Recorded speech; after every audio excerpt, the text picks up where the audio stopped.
তো বন্ধুরা রান্নাটা হয়ে গেছে, দেখতে পাচ্ছ কষা মাংস একদম কষা কষা করে করেছি, একটুও ঝোল নেই।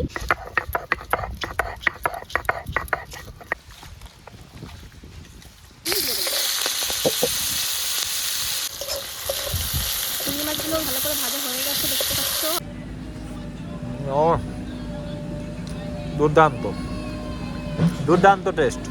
হ্যালো হোয়াটসঅ্যাপ গাইস, সবাই কেমন আছো? আশা করি ভালো আছো, সুস্থ আছো। আমিও ভালো আছি। তো অনেক দিন পরে চলে এসেছি আরেকবার পূজা কিচেনে রেসিপি নিয়ে। তো রেসিপি হচ্ছে, একটা হচ্ছে চিকেন কষা কষা করে বানাবো, আর একটা হচ্ছে টক পালং শাক দিয়ে চিংড়ি মাছ। তো রেসিপিটা আমি কিভাবে বানাই তোমরা দেখতে থাকো, আশা করি ভালো লাগবে। তো চলো। তো মাংসটা পরিষ্কার করে ধুয়ে নিয়েছি, তোমরা দেখতেই পাচ্ছ। তো এর মধ্যে এখন আমি লবণ, হলুদ আর সর্ষের তেল মাখিয়ে রেখে দেবো আধা ঘন্টার জন্য। যে পরিমাণ মতন হলুদ দিলাম, পরিমাণ মতন লবণ দেব,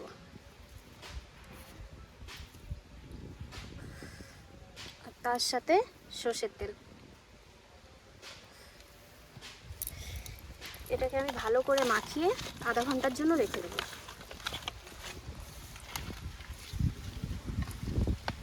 প্রথমে রসুনটা বেটে নেব, সাথে আদাও বেটে নেব। আদা রসুন বাটা হয়ে গেছে, এই যে পাশে আদা, এই পাশে রসুন, বাটাটা কমপ্লিট। আজকে রেসিপিটা হচ্ছে দুটো রেসিপি, একটা হচ্ছে চিকেন আর একটা হচ্ছে চিংড়ি মাছ দিয়ে টক পালন। তো টক পালনের জন্য আমি চিংড়ি মাছে লবণ হলুদটা মাখিয়ে রাখবো। তো পরিমাণ মতন হলুদ দিলাম, আর সাথে লবণ। তো এটাকে আমি মাখিয়ে আলাদা করে রেখে দেবো। তো প্রথমে মাংসের আলুগুলো ভালো করে ভেজে নেব। তো আলুগুলো ভাজা হয়ে গেছে, দেখতেই পাচ্ছ। এবার নামিয়ে ফেলবো।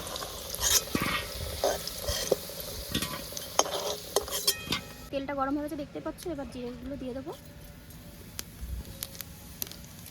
সাথে তেজপাতা,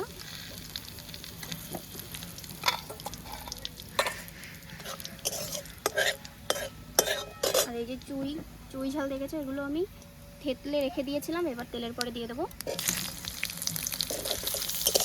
এগুলোকে চুই ঝাল বলে, অনেকে চেনে অনেকে চেনে না, কিন্তু আমাদের গ্রামের দিকে প্রচুর পরিমাণে মানুষ পছন্দ করে। আর তোমার দাদা ভাবে মাংসের ভিতরে চুই ঝাল মানে খেতে খুব ভালোবাসে।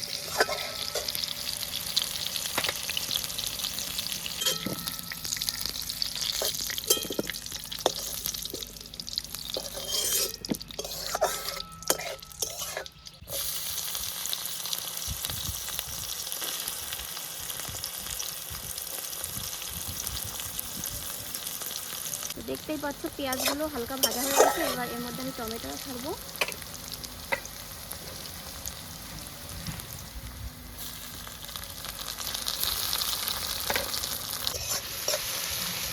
দুই তিন মিনিট পেঁয়াজ আর টমেটোকে ভালো করে কষিয়ে নিলাম। এবার এর মধ্যে আমি জিরের গুঁড়ো, লঙ্কার গুঁড়ো অ্যাড করবো।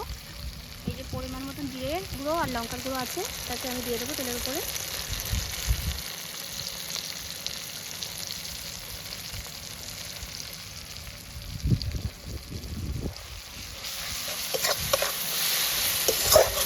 দেখতেই পাচ্ছ আধা ঘন্টা ধরে মাংসটা বেশ ম্যারিনেট করে রেখেছিলাম, লবণ, হলুদ আর শুধু সর্ষের তেল, এর ভিতরে আর কিছুই নেই। এই যে মশলাটা কষানো হয়ে গেছে, তেলটা ছেড়েছে, দেখতে পাচ্ছ এর মধ্যে। এবার মাংসটা আমি এর মধ্যে ছেড়ে দেবো।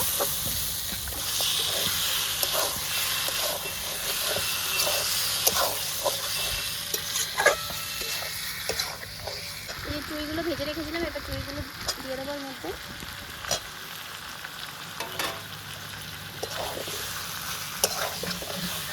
এবার এটাকে আমি 5-6 মিনিটের জন্য ঢেকে দেবো। দেখতে পাচ্ছ এই যে হালকা তেল ছেড়ে দিয়েছে।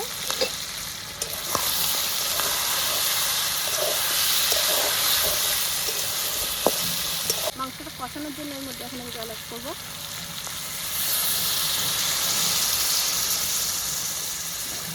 আর দেবো না। এবার এটাকে আমি 5-10 মিনিটের জন্য ঢেকে রাখবো।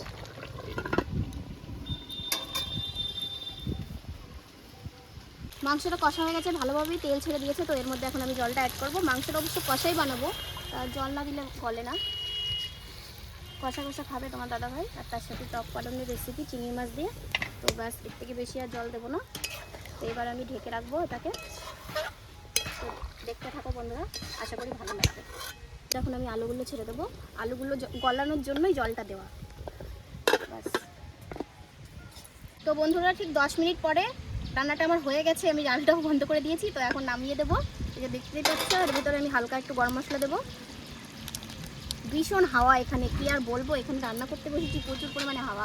তো তোমার দাদাভাই বলছে যে খুব শিগগিরই আমাকে একটা রান্নার ভালো একটা জায়গা বানিয়ে দেবে। দেখি তোমার দাদাভাইয়ের কতটা মানে কষার দাম করলে তো তোমরা দেখতেই পারবে। আর রান্নাটা আমার অলরেডি হয়ে গেছে, দেখতে পাচ্ছি, জানি না কেমন লাগছে দেখতে। নামিয়ে দাও। এখন নামিয়ে দেবো। তো বন্ধুরা রান্নাটা হয়ে গেছে, দেখতে পাচ্ছ কষা মাংস, একদম কষা কষা করে করেছি, একটুও ঝোল নেই। তো তোমরা আশা করি আমার মতন এরকম রান্না করে তোমাদের হাজবেন্ডকে খাওয়াবে, ভালো লাগবে। তো এইভাবে আর কে কেমন রান্না দেখতে চাও, কি রেসিপি দেখতে চাও, প্লিজ আমাকে কমেন্ট করে জানিও। তো আজকের মতো প্রথম রেসিপিটা হয়ে গেছে। এবার আমি টক পালন বানাবো চিংড়ি মাছ দিয়ে, সেটা দেখতে থাকো কেমন লাগে। আর চিংড়ি মাছগুলো আমি প্রথমে ভেজে নেব। তেলটা গরম হয়ে এসেছে, এখন আমি চিংড়ি মাছগুলো ভালো করে ভেজে নেব। চিংড়ি মাছগুলো ভালো করে ভাজা হয়ে গেছে, দেখতে পাচ্ছ। আর জালটাও খুব পরিমাণে খাওয়া আসছে এদিক থেকে, কি জ্বালা। এবার যদি তোমার দাদাভাই আমাকে একটা ঘর না ভালো করে বানিয়ে দেয় না, তাহলে তোমার দাদাভাইয়ের কপালে খুব কষ্ট আছে। কী কষ্ট আছে সেটা তোমরা কমেন্ট করে জানিও। এবার আমি সর্ষেগুলো তেলের পরে ছেড়ে দেবো, তার সাথে সাথে আমি লবণও দিয়ে দেবো আর লঙ্কাও দিয়ে দেবো। সর্ষেগুলো বেশ ফুটে উঠেছে, দেখতে পাচ্ছ। এবার এর মধ্যে এই যে টক পালং শাক দেখতে পাচ্ছি, আগে থেকে কেটে দিয়ে রেখেছি। তো এটাকে এখন আমি দিয়ে দেবো। এটাকে এখন আমি ভালো করে নাড়িয়ে নেবো। যারা এই টক পালং শাক খেয়েছো বা রান্না করো তারা জানো এর গলতে বেশি টাইম লাগে না, এক্ষুনি গলে যাবে। হালকা হালকা যখন গলে আসবে তখন এর মধ্যে আমি চিংড়ি মাছগুলো দেবো। আর টক পালং খেতে খুব ভালো লাগে। তো হালকা জল ছেড়ে দিয়েছে, দেখতে পাচ্ছ। এর মধ্যে এখন আমি হলুদটা অ্যাড করবো, ভালো করে নাড়িয়ে চাড়িয়ে চিংড়ি মাছগুলো অ্যাড করবো। ওর মধ্যে চিংড়ি মাছগুলো দিয়ে দেবো, দেখতে পাচ্ছ ভালো করে ভেজে রেখেছি।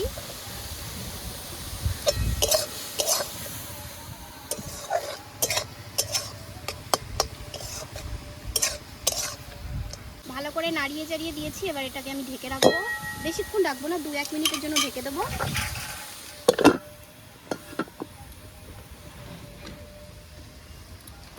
তো 2 মিনিট ঢাকা ছিল, এবার ঢাকনাটা আমি তুলে নেবো। দেখতে পাচ্ছ অনেকটা গলে এসছে, প্রায় হয়ে গেছে। এটা খেতে যা লাগে না, মাংসের থেকেও এটা বেশি টেস্টি, আর সেই লাগবে। ঝাল ঝাল আরো বেশি ভালো লাগে। ভাতের সাথে একটু ঝাল ঝাল করে মাখিয়ে খেতে হবে। কত সময় লাগবে পূজার এটা? এটা বেশিক্ষণ লাগবে না, এটা একটু ভালো করে মানে টেনে আসবে, তখনই নামিয়ে দেবো। হয়ে গেছে, এটা রাঁধতে বাস 5 মিনিট লাগবে, বেশিক্ষণ লাগবে। সব কিছু কমপ্লিট, দেখতেই পাচ্ছ হয়ে গেছে। তো এটাকে এখন আমি নামিয়ে দিই। আর চলো এখন ছাদের উপরে আজকে আমাদের খাওয়া দাওয়া হবে, ওখানে গিয়ে তোমাদের সাথে দেখা হচ্ছে। তো বন্ধুরা খেতে বসে গেছি। সত্যি কথা বলতে তোমাদের তো আগেও বলেছি পূজা খুব কিন্তু সুন্দর বানায়। দেখো মাংস দিয়ে প্রথমে খাচ্ছি একদম সুন্দর করে, হ্যাঁ চুই চাওয়ালাম, খুব সুন্দর লাগলো। মাংস রান্নাটাও খুব সুন্দর হয়েছে। আর সাথে টক পালনটা খেয়ে বলছি তোমাদের কেমন হয়েছে। একদম দেখতে পাচ্ছ বন্ধুরা, নিয়ে নিয়েছি টক পালন, চিংড়ি মাছ দেখতে পাচ্ছ একদম সুন্দরভাবে মাখাইছি। ওহ ঝাল ঝাল করে যা মাখালাম না। বাঙালিরা যারা যারা মানে এরকম খাবার পছন্দ করো প্লিজ কমেন্ট বক্সে একটু জানিও। ও দুর্দান্ত টেস্ট।